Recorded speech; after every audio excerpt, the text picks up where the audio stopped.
The world has ended before. Just look up the word Holodomor, an engineered famine that killed anywhere from 4 to 10 million people in Ukraine during a single winter. The word means mass murder by starvation. Ukraine officially considers it genocide, as do a handful of other countries. Here's what happened. Under Stalin, the Soviet Union forced the country to overharvest in order to meet staggering grain quotas, which led to famine. In other words, they stole another country's crops. Then they stormed into homes and confiscated food. Left with nothing, people turned to cannibalism. We're not just talking about a few cases. Thousands of ordinary, educated, innocent people killed and ate each other. Parents had to decide if they were going to become meat for their children. It makes you sick to read about. Imagine living it. We let history repeat itself. There's a few reasons why a lot of people don't know about the Holodomor. The Soviet Union banned discussion of it. They also hid as much of the true story as they could. There's another reason. It's a harsh lesson in humanity.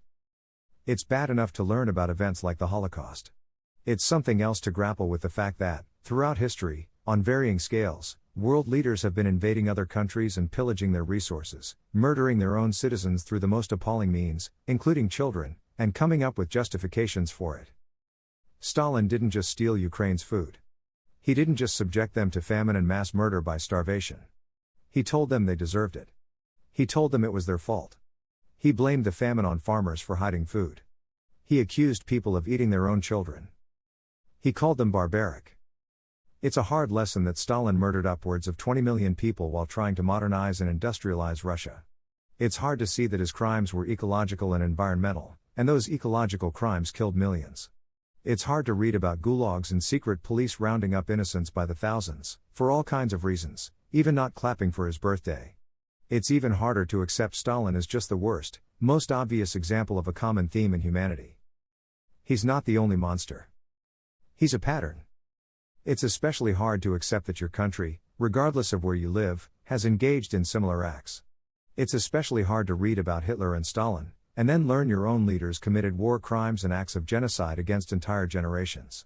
It's especially hard to learn about after you've spent most of your life being taught to worship them as your founding fathers, as heroes who always told the truth, even when they chopped down a cherry tree or broke someone's plow. Hard, but necessary. Genocide is happening everywhere. Vladimir Putin is one particular kind of monster. He's Stalin 2.0. No, he's not a communist. Then again, neither was Stalin.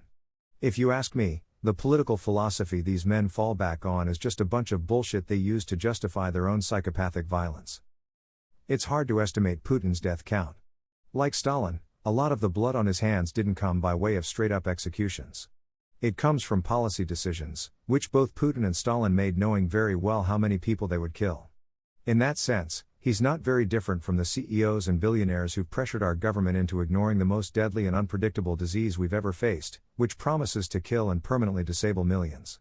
He's not that different from the robber barons of the Gilded Age, or Gilded Age 2.0. The word genocide is open to interpretation. According to the Oxford Dictionary, it simply means the deliberate and targeted killing of a large number of people, among a particular nation or group. The group could be defined by religion. They might be defined by ethnicity, by social class, or by occupation.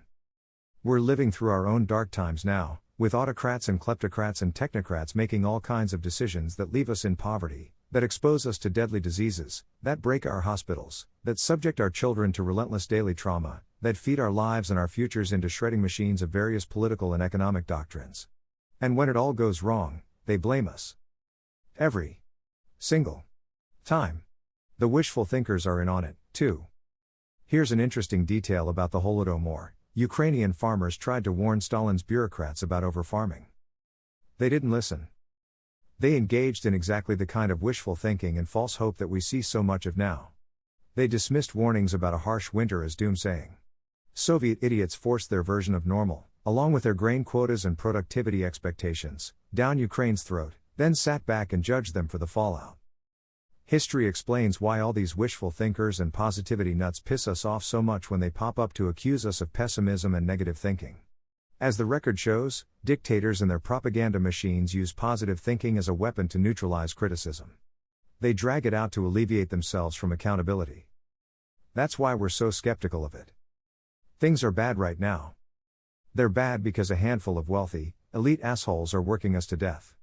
They're strip mining the world for its last little bit of resources.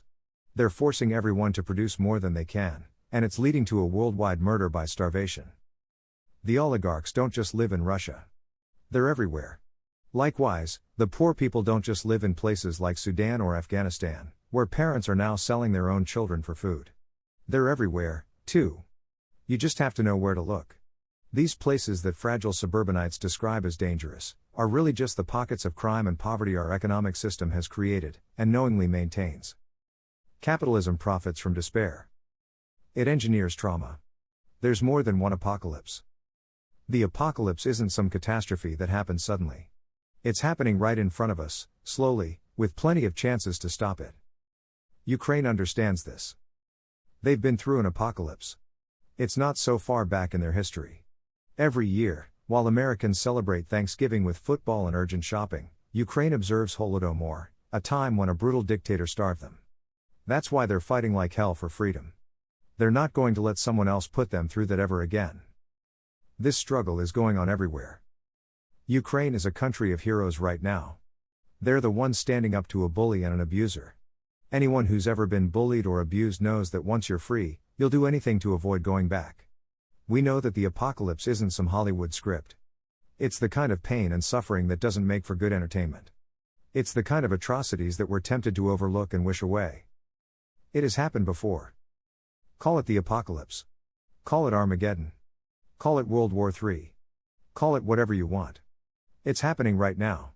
Everywhere we look, the rich and powerful are abusing us and destroying our homes through all kinds of injustices, many of them environmental and irreversible. It's not that hard to stop any of this. The best news is that by saving ourselves, by learning to survive and be happy with less, by practicing sustainability, and demanding it from our leaders, by refusing to accept normal, we are also saving the world. It just takes a little courage.